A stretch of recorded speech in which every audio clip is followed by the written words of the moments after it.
আসসালামু আলাইকুম প্রিয় ষষ্ঠ শ্রেণীর শিক্ষার্থীরা, আশা করি তোমরা সকলেই অনেক ভালো আছো। সো আজকের ভিডিওতে নিয়ে আসলাম হাফ ইয়ারলি এক্সামের ইংলিশ ফার্স্ট পেপারের নমুনা প্রশ্নপত্র এবং উত্তরপত্র নিয়ে। সো তোমরা ভিডিওটি প্রথম থেকে শেষ পর্যন্ত মনোযোগ সহকারে দেখবে। সো ভিডিও শুরু করার আগে আরেকটি কথা, তোমরা যারা এখনো অন্যান্য বিষয়ের নমুনা প্রশ্নপত্র এবং তার উত্তরপত্র পাওনি, তোমরা অবশ্যই ডেসক্রিপশন বক্স চেক করবে অথবা আমাদের ইউটিউব চ্যানেলে গেলে তোমরা সেই ভিডিওগুলো পেয়ে যাবে। তো আমি তোমাদের দেখার সুবিধার্থে তোমাদের ষষ্ঠ শ্রেণীর প্রতিটি বিষয়ের নমুনা প্রশ্নপত্র এবং উত্তরপত্র যে ভিডিওগুলো দিয়েছি, সেই ভিডিওগুলোর একটি প্লেলিস্ট তৈরি করেছি। সেই প্লেলিস্টের লিংক ডেসক্রিপশন বক্সে দেওয়া থাকবে, তোমরা সেখান থেকে সেগুলো দেখে আসবে। সো প্রিয় শিক্ষার্থীরা, চলো তোমাদের দেখিয়ে দিই ইংলিশ ফার্স্ট পেপার বিষয়ের নমুনা প্রশ্নপত্রটি। তো সবাই স্ক্রিনে লক্ষ্য করো। তো এখানে তোমরা দেখতে পাচ্ছ যে টাইম, প্রথমে তোমাদের টাইম দেওয়া হবে। সো এখানে টাইম হচ্ছে তোমাদের 3 আওয়ার্স অর্থাৎ 3 ঘন্টা থাকবে, আর ফুল মার্কস অর্থাৎ 100 মার্কের পরীক্ষা নেওয়া হবে ইংলিশ ফার্স্ট পেপারে। সো এখানে তোমরা দেখতে পাচ্ছ যে সেকশন এ রিডিং টেস্ট। তো তোমাদের এইভাবে সেকশন এ এবং সেকশন বি দুইটা থাকবে। সো সেকশন এ থাকবে রিডিং টেস্ট, অর্থাৎ রিডিং টেস্ট তোমাদের মার্কস হচ্ছে 70 মার্ক। সো প্রথমে এখানে বলছে read the text and answer the question. তোমরা নিচে পেজটি পড়ো এবং 1 এবং 2 নং কোয়েশ্চনের অ্যান্সার দাও। সো তোমরা এই যে পেজটি দেওয়া আছে, পেজটি তোমরা ভালো করে পড়ে নিবে। তো এখানে 1 নম্বরে বলছে meaning of the following words and choose the correct meaning closest to the text.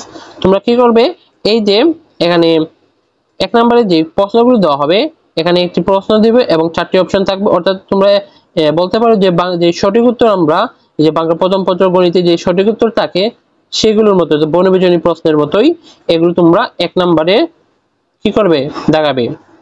তো তারপর এই যে এখানে তোমাদের মোট কিন্তু 7টা দেওয়া হবে, এই যে 7টা দেওয়া হবে এবং প্রতিটি রাইট অ্যান্সারের জন্য 1 মার্ক করে থাকবে, মোট হচ্ছে 7। সো তারপর 2 নম্বরে দেওয়া হবে যে give answer to the following question. তো এখানে তোমাদের এই যে প্রশ্ন দেওয়া আছে এগুলোর অ্যান্সার করতে হবে এই পেজ থেকে A B C D E. So এখানে প্রতিটি প্রশ্নের জন্য কিন্তু 2 মার্কস করে থাকছে, তাহলে কত হচ্ছে যে 5 × 10 অর্থাৎ 10 মার্কস। তোমরা এই যে 2 নাম্বার কোয়েশ্চন থেকে 10 মার্কস অর্জন করতে পারবে। তো তোমরা ভিডিওটি দেখতে থাকো, আমি এই নমুনা প্রশ্নপত্র দেখানোর পর তার উত্তর দেখিয়ে দিব তোমাদের। সো তারপর এখানে বলছে read the text and answer the question. নিচের টেক্সটটি অর্থাৎ পেজটি পড়ো এবং উত্তর দাও কোয়েশ্চন 3 এবং 4। সো কোয়েশ্চন 3 এবং 4 এ কি বলা আছে তোমরা এই পেজটি ভালো করে পড়ে নিও। সো এখানে এই যে কোয়েশ্চন নাম্বার 3 বলছে read the following text and fill in each gap with the suitable words based on the information of the text। তোমরা এই পেজ থেকে কি করবে, ইনফরমেশন দিয়ে এই যে fill in the gap আছে, এই fill in the gaps তোমরা কি করবে, পূরণ করবে। তো এখানে তোমাদের 5টা দেওয়া হবে এ থেকে ই পর্যন্ত এবং প্রতিটি রাইট অ্যান্সারের জন্য 1 মার্ক করে থাকবে। সো তারপর হচ্ছে question number 4। So question number 4 এ বলবে read the above passage again and write the synonym and antonym।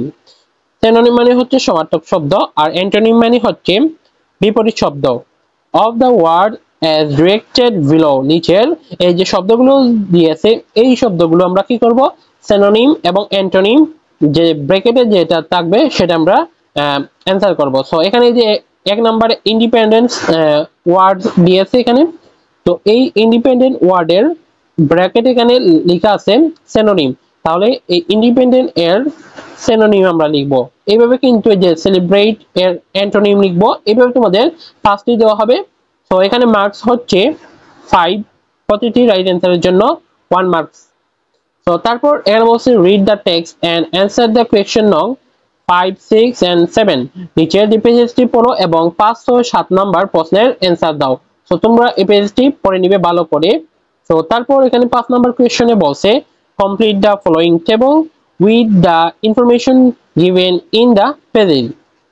তোমরা এই যে পেজ থেকে ইনফরমেশন অর্থাৎ তথ্য এই যে নিচে যে খালি ঘর আছে এগুলো তোমরা বসাবে এই পেজ থেকে। তো তারপর হচ্ছে কোয়েশ্চেন নাম্বার 6, এখানে বলছে write whether the following statement are true or false, সত্য ও মিথ্যা। If false give the correct answer, অর্থাৎ যেটা ফলস হবে তা কি করব, যদি এখানে বলছে যে যদি ফলস হয়, মিথ্যা হয়, ফলস মানে কি মিথ্যা, তার কি করব কারেক্ট অ্যান্সার, সঠিক অ্যান্সারটি লিখব। তো এখানে তোমাদের ফার্স্টলি দেওয়া হবে ট্রু ফলস, তো এখানে প্রতিটি রাইট অ্যান্সারের জন্য 1 মার্কস থাকছে। তো তারপর হচ্ছে কোয়েশ্চেন নাম্বার 7, তো এখানে বলছে write a summary of the passage in your own words. So এখানে এই যে 7 নম্বর বলছে যে সামারি, সামারি আমরা এই যে প্যাসেজ দিয়েছে এখানে, এই প্যাসেজ থেকে আমরা সামারি অর্থাৎ ছোট করে লিখবো যে কি বুঝাইছে, সংক্ষেপে আমরা এই যে কোয়েশ্চেন নাম্বার 7 এ সামারি লিখবো। তো এটা কিন্তু কত 10 মার্কস, এই যে দেখতে পাচ্ছ 10 মার্কস। তো তারপর কোয়েশ্চেন নাম্বার 8, এখানে বলছে match the parts of sentence given in column A and column B, অর্থাৎ আমি সংক্ষেপে বলে দিই যে তোমরা কলাম এর সাথে কলাম বি মিলাবে। তো এখানে হচ্ছে 5 মার্কস। সো তারপর কোয়েশ্চেন নাম্বার 9 এ এখানে বলছে রিঅ্যারেঞ্জ, এই যে দেখতে পাচ্ছ যে রিঅ্যারেঞ্জ আমরা এগুলো লিখবো। তো এখানে মার্কস হচ্ছে কত 8। সো তারপর হচ্ছে কি, তারপর হচ্ছে কোয়েশ্চেন নাম্বার 10, এই যে তোমরা দেখতে পাচ্ছ কোয়েশ্চেন নাম্বার 10 এ বলছে যে answer the following question from the poems of your textbook, অর্থাৎ তোমাদের যে টেক্সট বুকে যে পয়েম গুলো ছিল এই পয়েম থেকে কয়েকটি প্রশ্ন দেওয়া হয়েছে এবং তোমরা কি করবে, এই এখানে 8টি দেওয়া হবে। এই যে বলছে যে এনি 5 আউট অফ 8, অর্থাৎ 8টি থেকে তোমাদের যে কোনো পাঁচটি প্রশ্নের অ্যান্সার করবে। তো এখানে মার্কস হচ্ছে প্রতিটি প্রশ্নের জন্য 2 মার্ক, তাহলে 5টা দিলে 10 মার্কস। তারপর প্রিয় শিক্ষার্থীরা এখানে যে সেকশন বি, আমাদের সেকশন এ শেষ, তো এখন হচ্ছে সেকশন বি। সেকশন বি হচ্ছে রাইটিং টেস্ট। তো তোমাদের রাইটিং টেস্ট হচ্ছে 30 মার্কস থাকবে writing test. So question number 11তে দেওয়া হবে, এই যে বলছে স্টোরি, একটা স্টোরি দেওয়া হবে, তোমরা এই কোয়েশ্চেন নাম্বার 11 স্টোরিটি কমপ্লিট করবে। সো তারপর কোয়েশ্চেন নাম্বার 12 বলেছে এই যে একটা প্যারাগ্রাফ। সো এখানে বলছে যে জেনারেশন জুমার বা জেনজি, সো ভেরি ইম্পর্টেন্ট একটি প্যারাগ্রাফ। তোমরা জেনজি, এইটা খুব রিসেন্টলি যে জুলাই অভ্যুত্থান হয়েছে এটা সম্পর্কে জেনজি, তো তোমরা এটা কি করবে ভালো করে পড়ে নিবে, যে কোনো তোমাদের স্কুলে আসতে পারে। তো তারপর তো এখানে কোয়েশ্চেন নাম্বার 13 বলছে একটি যে রাইট এ ডায়ালগ, একটি ডায়ালগ আসবে কোয়েশ্চেন নাম্বার 13 এ। তো তোমরা এখানে এই যে কত মার্কস 10 মার্কস, আর এই যে কোয়েশ্চেন নাম্বার 12 এ 10 মার্কস, এখানেও 10 মার্কস, তাহলে কিন্তু এই 30 মার্কস। সো প্রিয় শিক্ষার্থীরা এই হলো তোমাদের ইংলিশ ফার্স্ট পেপারের নমুনা প্রশ্নপত্রটি। তো আমি যেভাবে বলছি তোমরা এভাবে পড়বে। তো এখন আমি তোমাদের এই নমুনা প্রশ্নপত্রের উত্তরপত্রটি দেখিয়ে দিব। তো তার আগে তোমরা যারা এখনো চ্যানেলটিকে সাবস্ক্রাইব করোনি তোমরা সাবস্ক্রাইব করে দাও, এবং ভিডিওটিতে যারা লাইক দেওনি তোমরা একটি লাইক দিয়ে দাও, কমেন্ট করো তোমাদের যে কোনো মতামত, এবং ভিডিওগুলো তোমার বন্ধুদের শেয়ার করো। সো প্রিয় শিক্ষার্থীরা তোমরা যদি এই নমুনা প্রশ্নপত্রর আর উত্তরপত্র পিডিএফ নিতে যাও তাহলে তোমরা কি করবে, এই যে স্ক্রিনে যে পেজটি দেখতে পাচ্ছ তোমরা এই পেজটিকে ফলো দিয়ে অথবা লাইক আছে, লাইক দিয়ে তোমরা কি করবে, মেসেজ অপশন আছে, এই মেসেজ অপশনে আমাকে মেসেজ করে দিবে, তাহলে আমি তোমাদের এই পিডিএফটি একদম বিনামূল্যে দিয়ে দিব। সো আমি ফেসবুক পেজের লিংক ডেসক্রিপশন বক্সে দিয়ে রাখবো, অথবা তোমরা ফেসবুকে ইজি এডু সার্চ করলে আমাদের পেজটি পেয়ে যাবে।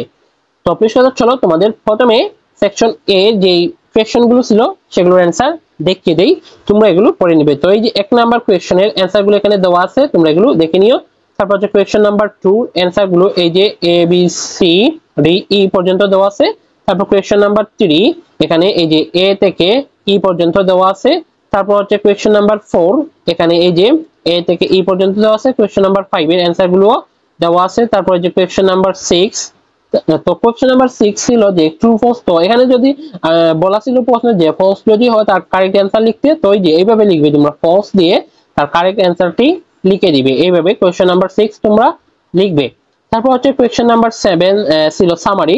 সো এই যে সামারিটি দেওয়া আছে, আর তোমরা যদি চাও যে সামারি কিভাবে লিখতে অথবা এই শর্টকাট ফরম্যাট সামারি আছে কিনা, তো তোমরা অবশ্যই কমেন্ট করে জানাবে, ইনশাআল্লাহ আমি যে সামারি কিভাবে লিখতে হয় সেটি নিয়ে ভিডিও বানিয়ে দিব।